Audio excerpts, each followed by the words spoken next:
Build a Fire by Jack London. Day had broken cold and grey, exceedingly cold and grey, when the men turned aside from the main Yukon Trail and climbed the high earth bank, where a dim and little traveled trail led eastward through the fat spruce timberland.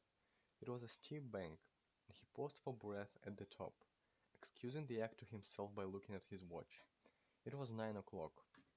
There was no sun nor hint of sun, though there, though there was not a cloud in the sky.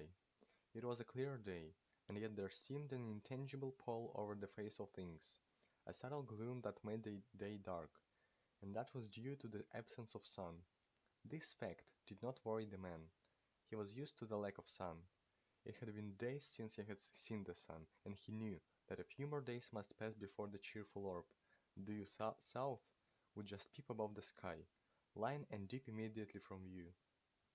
The man flung a look back along the way he had come.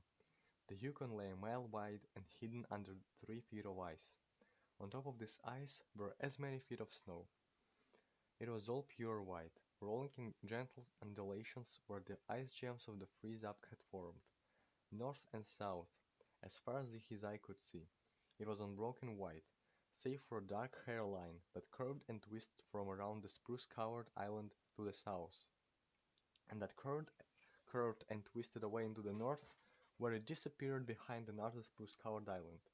This dark hairline was the trail, the main trail, that led south 500 miles to the Chilkoot Pass, Dryaya, and Saltwater, and that led north 70 miles to Dawson, and still on to the north of 1,000 miles to Nulato, and finally to St. Michael's on Bering Sea, 1,000 miles and half a thousand more. But all this, the mysterious, far-reaching hairline trail, the absence of sun from the sky, the tremendous cold, and the strangeness and weirdness of it all, made no impression on the man. It was not because he was long used to it. He was he was a newcomer in the land, a Chichaco, and this was his first winter. The trouble with him was that he was without imagination. He was quick and alert in the things of life, but only in the things, and not in the significances. 50 degrees below zero meant 80 odd degrees of frost. Such fact impressed him as being cold and uncomfortable, and that was all. It did not lead him to meditate upon his frailty as a creature of temperature, and upon man's frailty in general, able only to live within certain narrow limits of heat and cold. And from there on, it did not lead him to the conjectural field of immortality and man's place in the universe. 50 degrees below zero stood for a bite of frost that hurt and that must be guarded against by the use of mittens, ear flaps, warm moccasins, and thick socks. 50 degrees below zero was to him just precisely 50 degrees below zero. That there should be anything more to it than that was a thought that never had entered his head. As he turned to go on, he said speculatively. There was a sharp, explosive crackle that startled him. He spat again, and again, in the air, before it could fall to the snow. The spittle crackled. He knew that at 50 below spittle crackled on the snow, but this spittle had crackled in the air. Undoubtedly it was colder than 50 below. How much colder he did not know. But the temperature did not matter. He was bound for the old claim on the left fork of Henderson's Creek, where the boys were already. They had come over across the divide from the Indian Creek country, while he had come the roundabout way to take a look at the possibilities of getting out logs in the spring from the islands in the Yukon. He would be into camp by 6 o'clock, a bit after dark, it was true, but the boys would be there, a fire would be going, and a hot supper would be ready. As for lunch, he pressed his hand against a protruding bundle under his jacket. It was also under his shirt, wrapped up in a handkerchief and lying against the naked skin. It was the only way to keep the biscuits from freezing. He smiled agreeably to himself as he thought of those biscuits, each cut open and sopped into bacon grease, and each enclosing a generous slice of fried bacon. He plunged in among the big spruce trees. The trail was faint. A foot of snow had fallen since the last sled had passed over, and he was glad he was without a sled, traveling light. In fact, he carried nothing but the lunch wrapped in the handkerchief. He was surprised, however, at the cold. It certainly was cold, he concluded, as he rubbed his numbed nose and cheekbones with his mittened hand. He was a warm-whiskered man, but the hair on his face did not protect the high cheekbones and the eager nose that thrust itself aggressively into the frosty air. At the man's heels trotted a dog, a big native husky, the proper wolf dog, gray-coated and without any visible or temperamental difference from his brother, the wild wolf. The animal was depressed by the tremendous cold. It knew that it was no time for traveling. Its instinct told it a truer tale that was told to the man by the man's judgment. In reality, it was not merely colder than 50 below zero. It was colder than 60 below, than 70 below. It was 75 below zero. Since the freezing point is 32 above zero, it meant that 107 degrees of frost obtained. The dog did not know anything about thermometers. Possibly in its brain there was no sharp consciousness of a condition of very cold, such as was in the man's brain. But the brute had its instinct.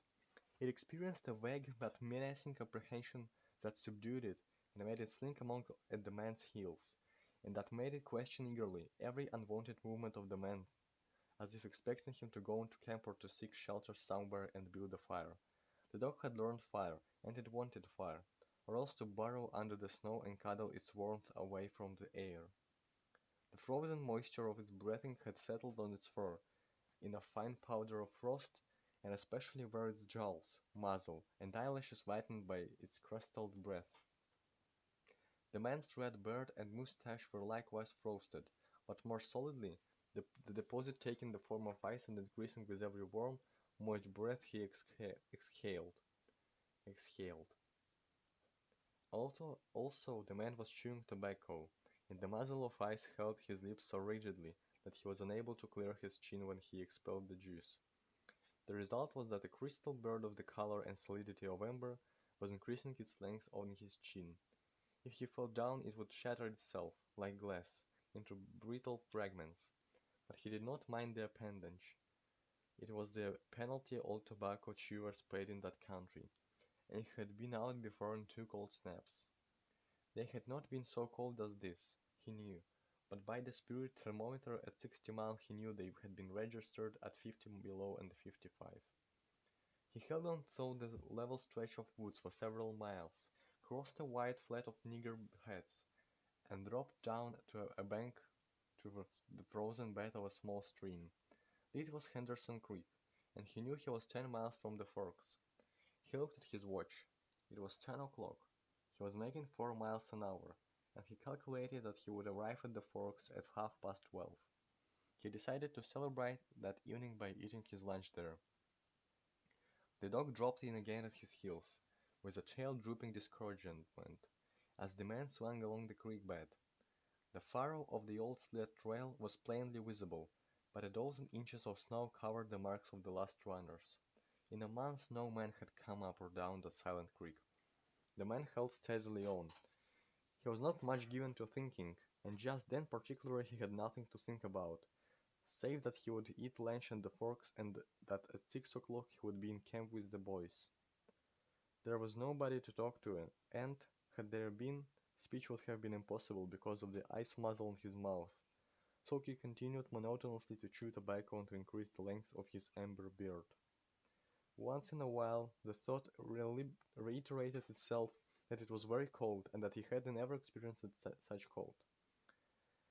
As he walked along, he rubbed his cheekbones and nose with the back of his mittened hand. He did this automatically, now and again changing hands. But rub as he would, the instant he stopped his cheekbones went numb, and the following instant the end of his nose went numb. He was sure to frost his cheeks. He knew that, and experienced a pang of regret that he had not devised a nose strap of the sort. But worn cold snaps. Such a strap passed across the cheeks, as well and saved them, but it didn't matter much, after all. What were frosted cheeks? A bit painful, that was all. They were never serious. Empty as the man's mind was of thoughts, he was keenly observant, and he noticed the changes in the creek, the curves and bends and timber jams, and always he sharply noted where he placed his feet. Once coming around a bend, he shied abruptly, like a startled horse, curved away from the place where he had been walking, and retreated several paces back along the trail. The creek he knew was frozen clear to the bottom. No creek could contain water in that Arctic winter, but he knew also that there were springs that bubbled out from the hillsides and ran along under the snow and on top the ice of the creek. He knew that the coldest snaps would never froze these springs, and he knew likewise their danger. They were traps. They hid pools of water under the snow that might be 3 inches deep, or 3 feet. Sometimes a skin of ice half-inch thick covered them, and in turn was covered by the snow. Sometimes there were alternate layers of water and ice skin, so that when one broke through he kept on breaking through for a while, sometimes wetting himself to the waist. That was why he had shied in such panic. He had felt the give under his feet and heard the crackle of a snow-hidden ice skin. And to get his feet wet in such a temperature meant trouble and danger. At the very least, it meant delay, for he would be forced to stop and build a fire, and under its protection to bare his feet while he dried his socks and moccasins. He stood and studied the creek bed and its banks, and decided that the flow of water came from the right. He reflected a while, rubbing his nose and cheeks, then skirted to the left, stepping gingerly and testing the footing for each step. One, Once clear of the danger, he took a fresh chew of tobacco and swung along at his 4-mile gait. In the course of the next 2 hours, he came upon several similar traps. Usually, the snow above the hidden pools had a sunken, candid appearance that advertised the danger. Once again, however, he had a close call, and once suspecting danger, he compelled the dog to go in on front. The dog did not want to go. It hung back until the man shouted forward, and then it went quickly across the white unbroken surface. Suddenly it broke through, floundered to one side, and got away to firmer footing. It had wet its forefeet and legs, and almost immediately the water that clung to it turned to ice. It made quick efforts to lick the ice off its legs, then dropped down in the snow and began to bite out the ice that had formed between the toes. This was a matter of instinct. To permit the ice to remain would mean sore feet. It did not know this. It merely obeyed the mysterious prompting that arose from the deep crypts of its being. But the man knew, having achieved a judgment on the subject, and he moved the mitten from his right hand and helped tear out the ice particles. He did not expose his fingers more than a minute, and was astonished at the swift numbness that smote them. It certainly was cold. He pulled on the mitten hastily, and beat his hand savagely across his chest. At 12 o'clock the day was at its brightest, yet the sun was too far south on its winter journey to clear the horizon. The bulge of the earth intervened between it and Henderson Creek, where the man walked. Bum, bum, bum, bum, bum.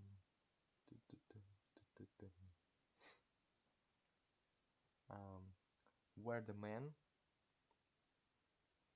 at Yet the sun was too far south on its winter journey to clear the horizon. The bulge of the earth intervened between it and Henderson Creek, where the man walked under a clear sky at noon and cast no shadow. At 12:30 to the minute, he arrived at the forks of the creek. He was pleased at the speed he made. If he kept it up, he would certainly be with the boys by 6. He unbuttoned his jacket and shirt and drew forth his lunch. The action consumed no more than a quarter of a minute, yet in that brief moment the numbness laid hold of the exposed fingers. He did not put the mitten on, but instead struck the fingers a dozen sharp smashes against his leg. Then he sat down in a snow-covered log to eat. The sting that followed upon the striking of his fingers against his leg ceased so quickly that he was startled. He had no chance to take a bite of biscuit. He struck the fingers repeatedly and returned them to the mitten, baring the other hand for the purpose of eating. He tried to take a mouthful, but the ice muzzle prevented. He had forgotten to build a fire and thaw out.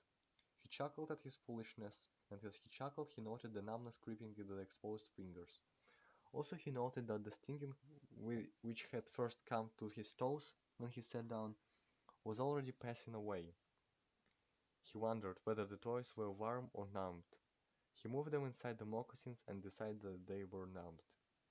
He put the meat on hurriedly and stood up. He was a bit frightened. He stamped up and down until the stinging returned into the feet. It certainly was cold, was his thought. That man from Sulphur Creek had spoken the truth when telling how cold it sometimes got in the country, and he had laughed at him at the time. That showed one must not be too sure of things. There was no mistake about it. It was cold. He strode up and down, stamping his feet and thrashing his arms, until reassured by the returning warmth.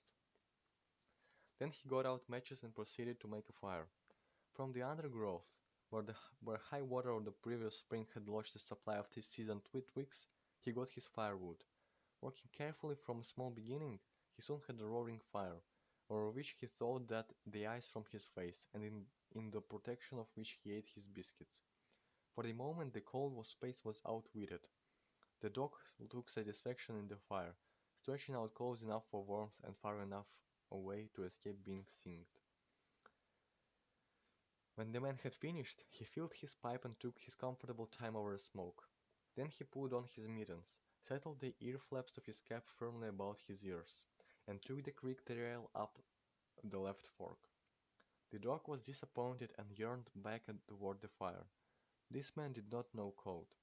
Possibly all the generation of his ancestry had been ignorant of real of cold 107 degrees below freezing point. But the dog knew, all its ancestry knew, and it had inherited the knowledge. And it knew that it was not good to walk abroad in such fearful cold. It was the time to lie snug in a hole in the snow, and wait for a curtain of cloud to be drawn across the face of outer space whence this cold came. On the other hand, there was keen intimacy between the dog and the man. The one was the toil slave of the other, and the only caresses it had ever received were the caresses of the whiplash, and of harsh and menacing throat sounds that threatened the whiplash. So the dog made no effort to communicate its apprehension to the man. It was not concerned in the welfare of the man. It was for its own sake that it yearned back toward the fire. But the man whistled, and spoke to it with the sound of whiplashes, and the dog swung in at the man's heels and followed after. The man took a chew of tobacco and proceeded to start a new bird. And also his moist breath quickly powdered with white his mustache, eyebrows, and lashes.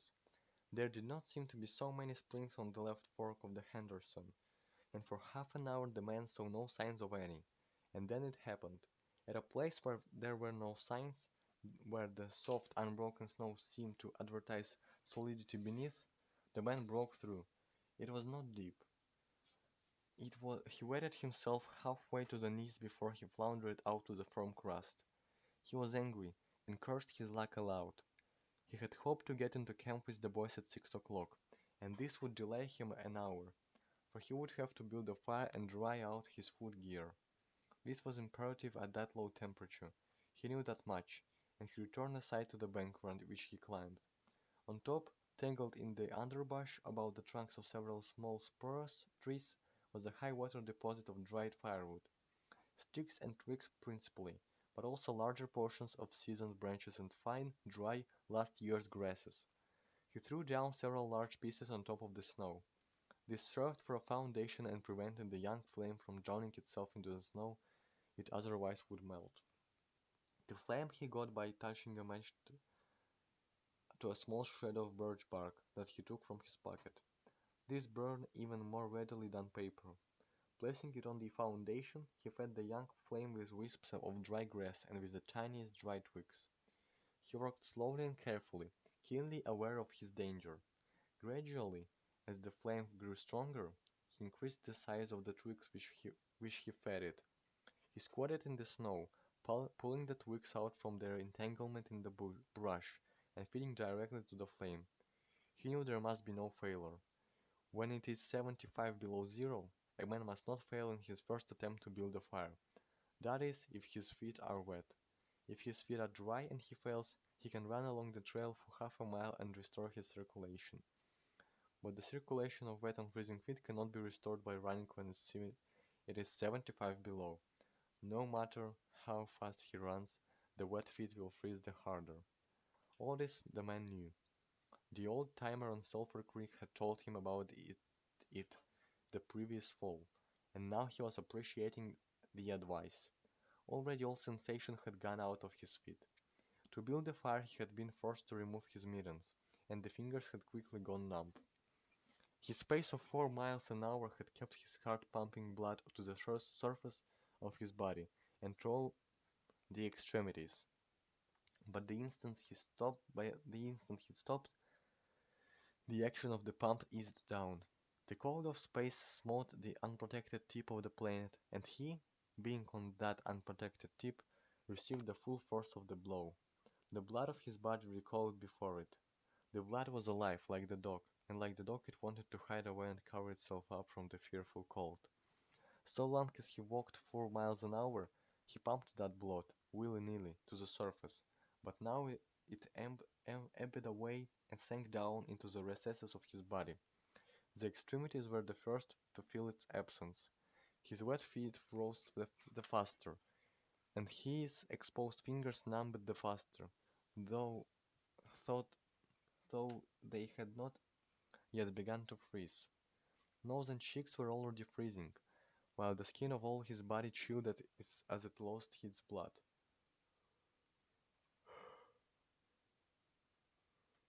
But he was safe.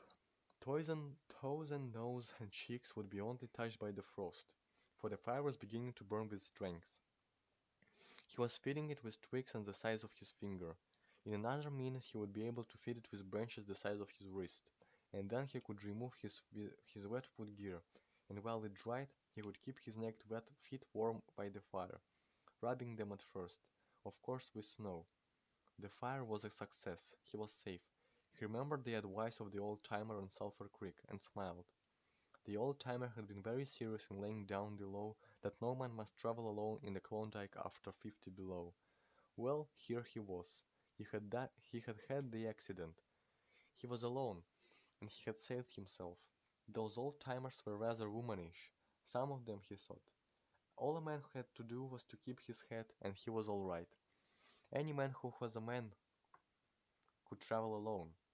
But it was surprising, the rapidity with which his cheeks and nose were freezing, and he had not thought his fingers could go lifeless in so short a time. Lifeless they were, for he could scarcely make them move together to grip a twig, and they seemed remote from his body and from him. When he touched the twig, he had to look and see whether or not he had hold of it. The wires were pretty well down between him and his finger ends. All of which continued for little. There was the fire, snapping and cracking and promising life with every dancing flame. He started to untie his moccasins. They were coated with ice. The thick German socks were like sheds of iron, halfway to the knees, and the moccasin strings were like rods of steel and all twisted and knotted as by some conflagration. For a moment he tugged with his numbed fingers, then, realizing the folly of it, he drew his sheath knife. But before he could cut the strings, it happened. It was his own fault, or rather his mistake. He should not have built the fire under the spruce tree. He should have built it in the open, but it had been easier to pull the twigs from the brush and drop them directly on the fire. Now the tree under which he had done this carried a weight of snow on its boughs. No wind had blown for weeks, and each bough was fully freighted. Each time he had pulled a twig, he had communicated a slight agitation to the tree, an an imperceptible agitation, so far as he was concerned, but an agitation sufficient to bring about the disaster. High up in the tree, one bough capsized its load of snow. This fell on the boughs beneath, capsizing them. This process continued, spreading out and involving the whole tree. It grew like an avalanche. It descended without warning upon the man and the fire. and the fire was blotted out. Where it had burned was a mantle of fresh and disordered snow. The man was shocked. It was as though he had just heard his own sentence of death. For a moment he sat and stared at the spot where the fire had been. Then he grew very calm. Perhaps the old-timer of Sulphur Creek was right. If he had only had a trail mate, he would have been in no danger now. The trail mate could have built the fire. Well, it was up to him to build the fire over again, and this second time there must be no failure. Even if he succeeded, he was most likely to lose some toes. His feet must be badly frozen by now, and there would be some time before the second fire was ready. Such were his thoughts, but he did not sit and think them. He was busy all the time they were passing through his mind. He made a new foundation for a fire, this time in open, where no treacherous tree could blot it out. Next, he gathered dry grasses and tiny twigs from the high water flotsam. He could not bring his fingers together to pull them out, but he was able to gather them by the handful. In this way he got many rotten twigs and bits of green moss that were undesirable, but it was the best he could do. He worked methodically, even collecting an armful of the larger branches to be used later when the fire gathered strength. And the all the while the dog sat and watched him, a certain yearning wistfulness in its eyes, for it looked upon him as the fire provider, and the fire was slow in coming. When all was ready, the man reached in his pocket for a second piece of birch bark. He knew the bark was there, and thought he could not feel it with his fingers. He could hear its crisp rustling as he fumbled for it. Try as he would, he could not clutch hold of it. And all the time in his consciousness was the knowledge that each instant his feet were freezing. This thought tended to put him in a panic, but he fought against it and kept calm. He pulled on his mittens with his teeth, and thrashed his arms back and forth, beating his hands with all his might against his sides. He did this sitting down, and he stood up to do it. And all that the while the dog sat in the snow, its wolf brush of a tail curled around warmly over its forefeet. Its sharp wolf ears pricked forward intently as it watched the man. And the man, as he beat and thrashed with his arms and hands, felt a great surge of envy as he regarded the creature that was warm and secure in its natural covering. After a time he was aware of the first far-away signals of sensation in his beaten fingers. The faint tingling grew stronger till it evolved into a stinging ache that was excruciating, but which the man hailed with satisfaction. He stripped the mitten from his right hand and fetched forth the birch bark. The exposed fingers were quickly going numb again. Next he brought out his bunch of sulphur matches, but the tremendous cold had already driven the life out of his fingers. In his effort to separate one match from the others, the whole bunch fell in the snow. He tried to pick it out of the snow, but failed. The dead fingers could neither touch nor clutch. He was very careful. He drove the thought of his freezing feet and nose and cheeks out of his mind, devoting his whole soul to the matches. He watched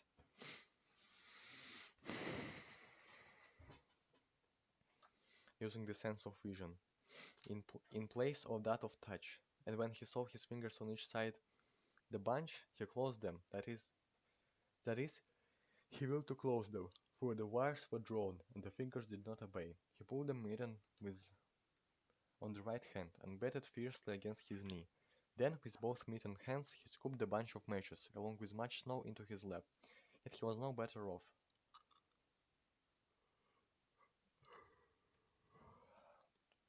After some manipulation, he managed to get the bunch between the heels of his mittened hands. In this fashion, he carried it to his mouth. The ice crackled and snapped when by a violent effort he opened his mouth.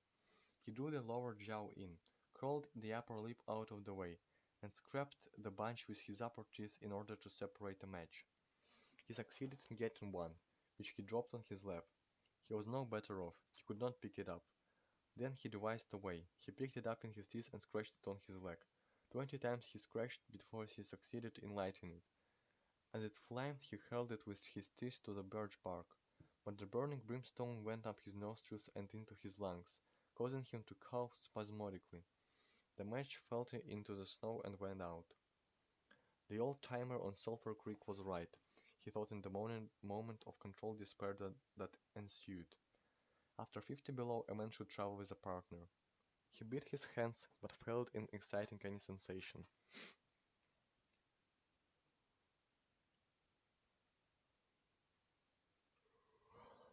Suddenly he bared both hands, removing the mittens with his teeth.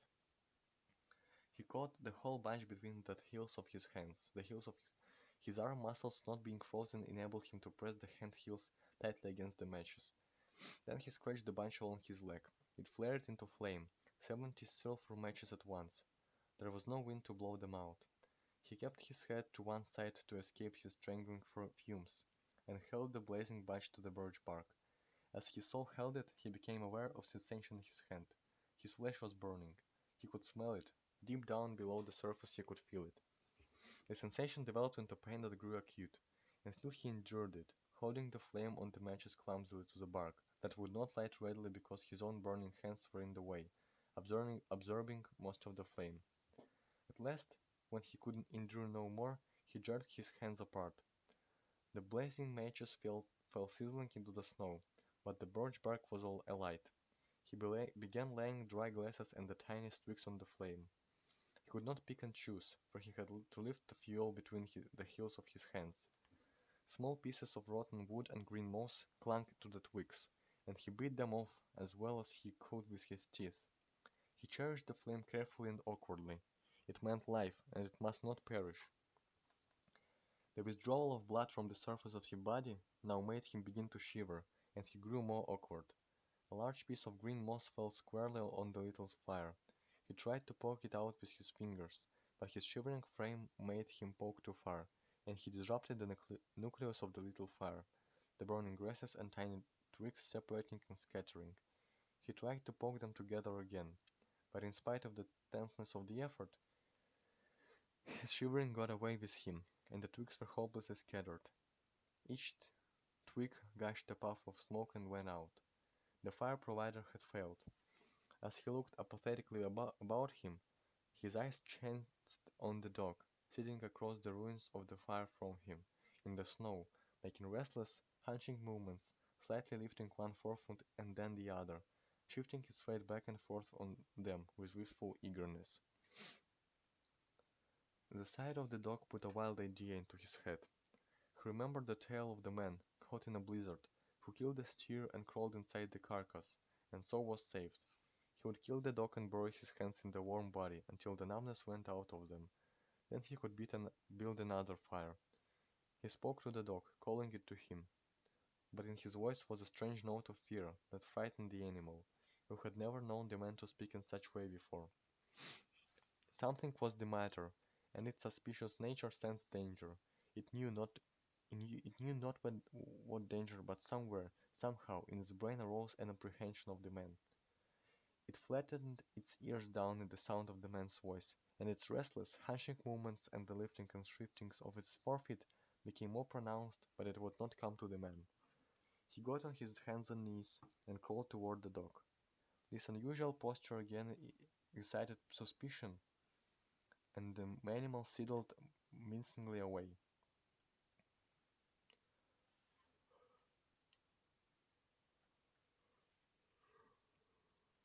The man sat up in the snow for a moment and struggled for calmness.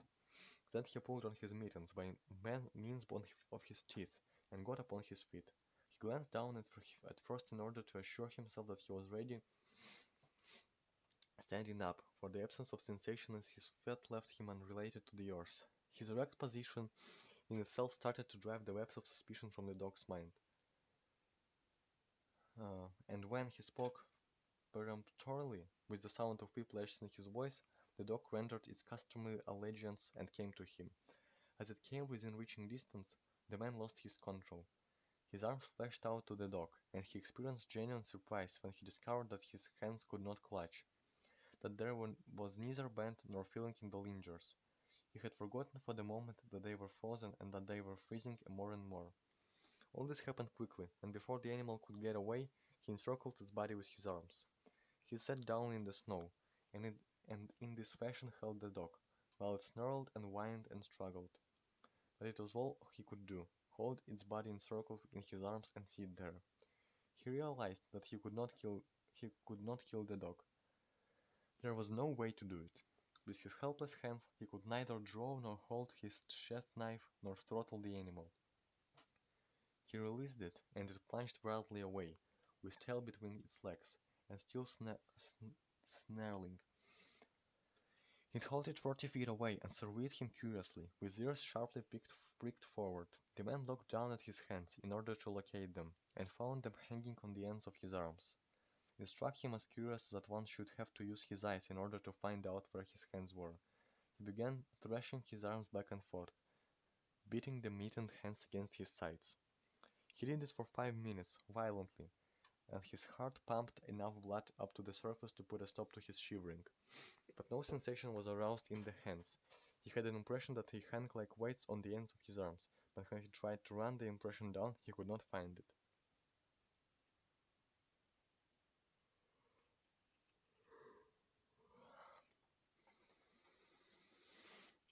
A certain fear of death, dull and oppressive, came to him. This fear quickly became poignant as he realized that it was no longer a mere matter of freezing his fingers and toes, or of losing his hands and feet, but that it was a matter of life and death, with the chances against him. This threw him into a panic, and he turned and ran up the creek bed along the old dim trail. The dog joined in behind and kept up with him. He ran blindly, without intention, in fear such as he had never known in his life. Slowly, as he plowed and floundered through the snow, he began to see things again. The banks of the creek, the old timber jams, the leafless aspens, and the sky. The running made him feel better. He did not shiver. Maybe if he ran on, his feet would stave out. Anyway, if he ran far enough, he would reach camp and the boys. Without doubt, he would lose some fingers and toes and some of his face, but the boys would take care of him and save the rest of him when he got there.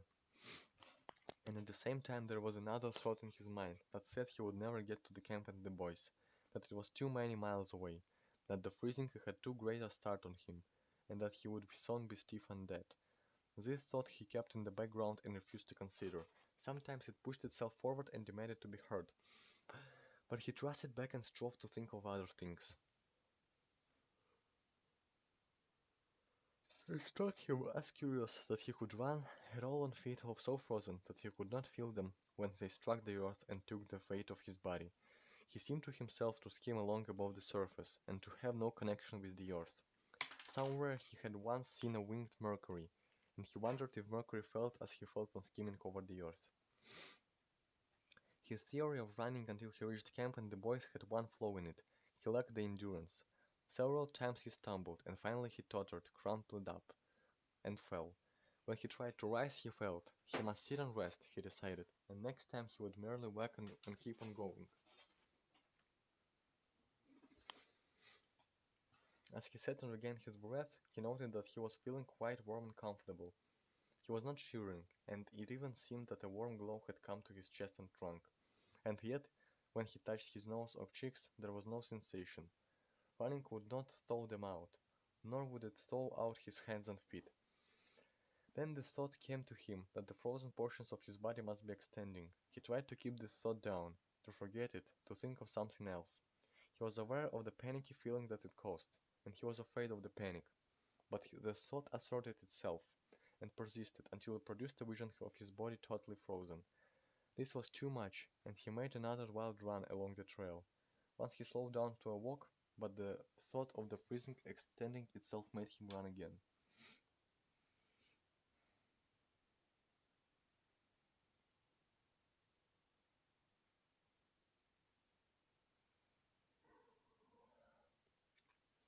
And all the time Dog ran with him, at his heels. When he fell down a second time, it curled its tail over its forefeet and sat in front of him, facing him curiously eager and intent. The warmth and security of the animal angered him, and he cursed it till it flattened down its ears appeasingly. This time the shivering came more quickly upon the man. He was losing his battle with the frost. It was creeping into his body from all sides. The thought of it drove him on, but he ran no more than 100 feet. When he staggered and pitched headlong, it was his last panic. When he had recovered his breath and control, he sat up and entertained in his mind the conception of meeting death with dignity. However, the conception did not come to him in such terms. His idea of it was that he had been making a fool of himself, running around like a chicken with his head cut off. Such was the smile that occurred to him. Well, he was bound to freeze anyway, and he might as well take it decently. With this newfound peace of mind came the first glimmerings of drowsiness. A good idea, he thought, to sleep off to death. It was like taking an anesthetic. Freezing was not so bad as people thought. There were lots worse ways to die. He pictured the boys finding his body next day. Suddenly he found himself with them, coming along the trail and looked for himself. And still, with them he came around a turn in the trail and found himself lying in the snow. He did not belong with himself anymore, for even then he was out of himself, standing with the boys and looked at himself in the snow. It certainly was cold, was his thought. When he got back to the States he could tell the folks that what real cold was. He drifted on from this to a vision of the old-timer on Sulphur Creek. He could see him quite clearly, warm and comfortable, and smoking a pipe. "You were right, old hoss, you were right," the man mumbled to the old-timer Sulphur Creek. Then the man drowsed off into what seemed to him the most comfortable and satisfying sleep he had ever known. The dog sat facing him and waiting. The brief day drew to a close in long, slow twilight. There were no signs of a fire to be made, and besides, never in the dog's experience had it known a man to sit like that in the snow and make no fire.